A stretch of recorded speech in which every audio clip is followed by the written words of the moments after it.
To remove doubts in Smritis, there are some texts entitled Dharma Shastra Nibandhanas.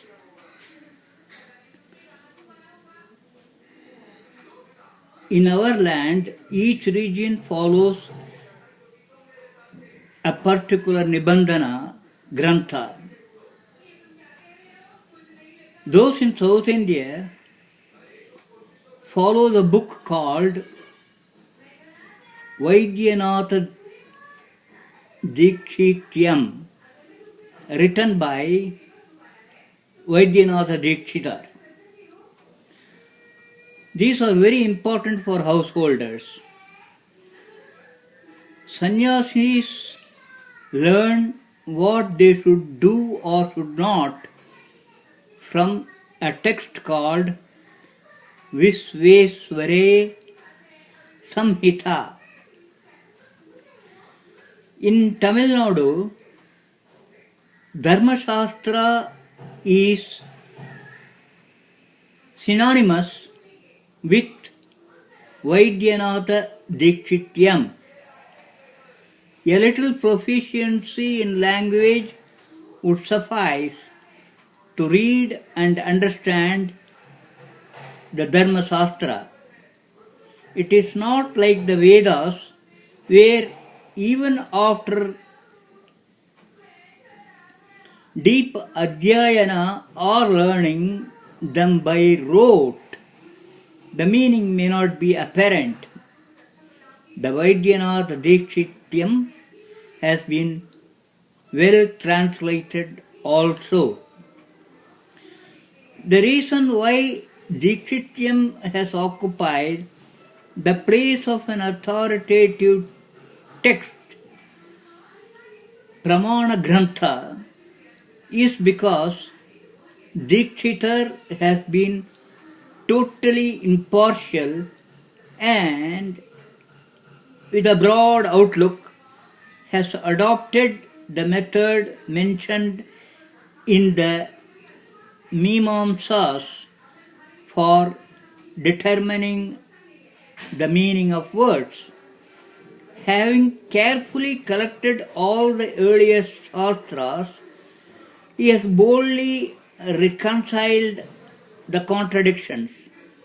In places where the Smritis were at variance, he has, with a liberal heart, solved the impasse by saying, let each one adopt the practice prevalent in his region. Let this be done as the elders in each family had done it, that is, according to Sishatachara. Here I must say something in general. However deep one may analyze a subject or however much in detail one may attempt elaboration, it would be impossible to cover the myriad situations which a person would face in his lifetime and provide an answer to each problem. Tenets laid down in script would be irksome to follow like laws in a statute book. True that the rules should make for strict discipline and be binding, and our Shastras do contain these in large numbers. But we see in practice that high-sounding words such as liberty and democracy in actual practice result in action as one pleases, or the strong, that is the majority, causing hardship to the weak, that is the minority. Therefore, the inevitable restrictions imposed by rule making should be tempered by placing a limit on such restrictions. In other words, there must be a limit to the limitations. Otherwise, true to human nature, severe restrictions would lead to revolt. Too much discipline would only result in rule breaking. That's why, although our Shastras have provided guidelines on all matters, they have not assumed the compelling force of law. It has been left to the individual to exercise his free will, following the example of elders and voluntarily following suit. A little choice or liberty should be left in personal conduct based on personal example of elders, tradition, local custom, family customs, etc., so that in other matters a person may be expected to follow a strict written code of discipline. The best way to make others follow these tenets is by setting a personal example.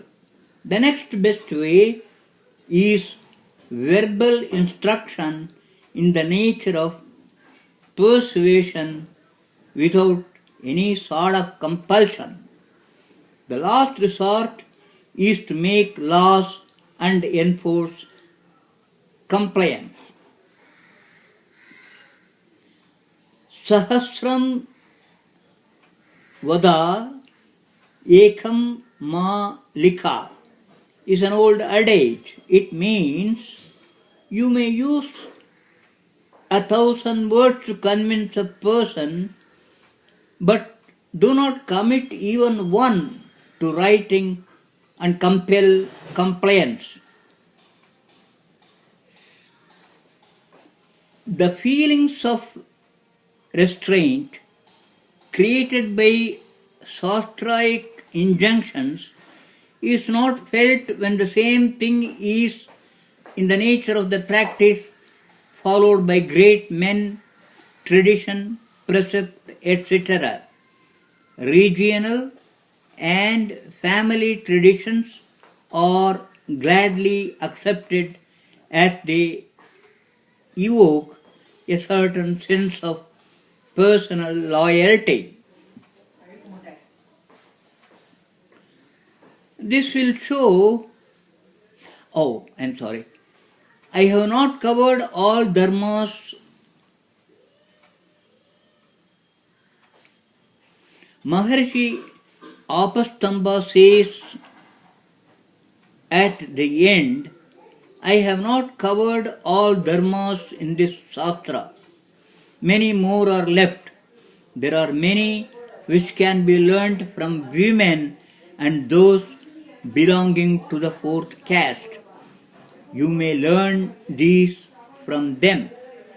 This will show how wrong is the charge that women were kept down by men or that the Brahmins had assigned an inferior position to non-Brahmins. In the great book which is an authority on Dharma Shastra, due cognizance has been given to the wisdom of women and non-Brahmins to the extent of making them authorities on Dharma. Original Sutrakaras like Asolayana have said that during marriage celebrations, the decision of the women as to when and how the arati should be taken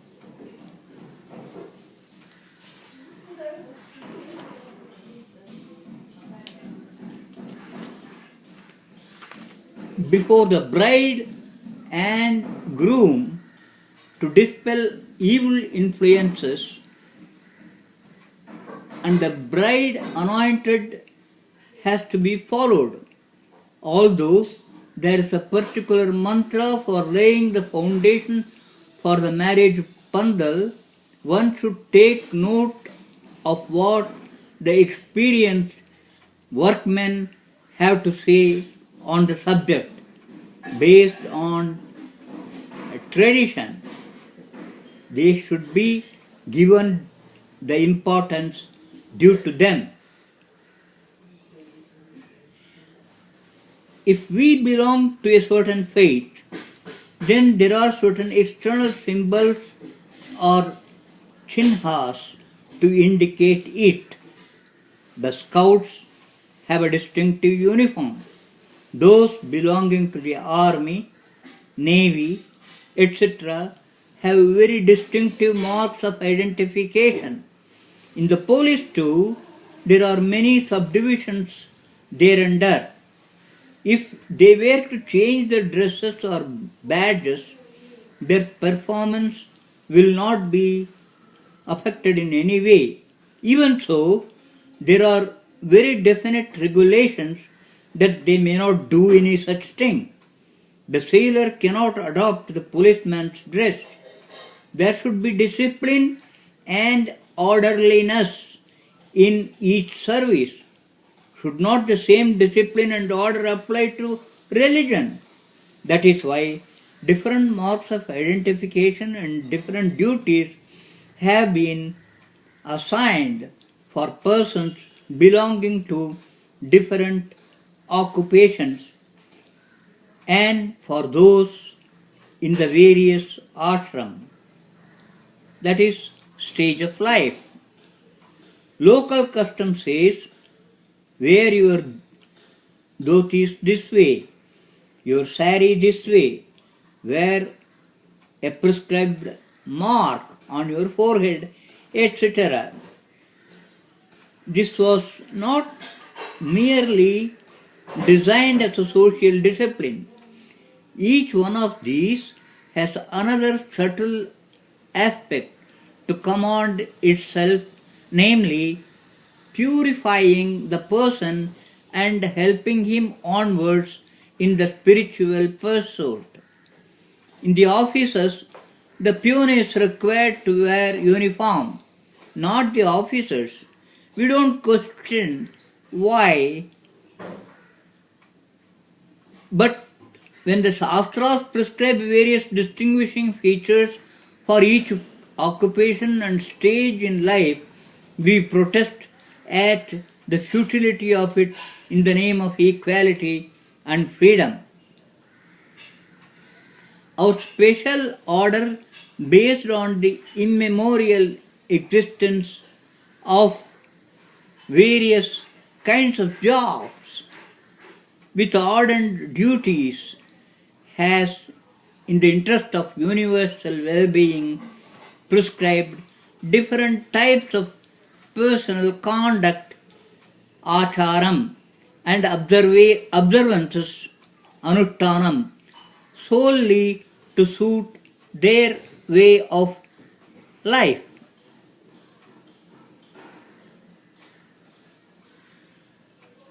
This has been lost sight of, and a non-existent gradation of high and low caste has been predicated, which has resulted in recrimination and revolt.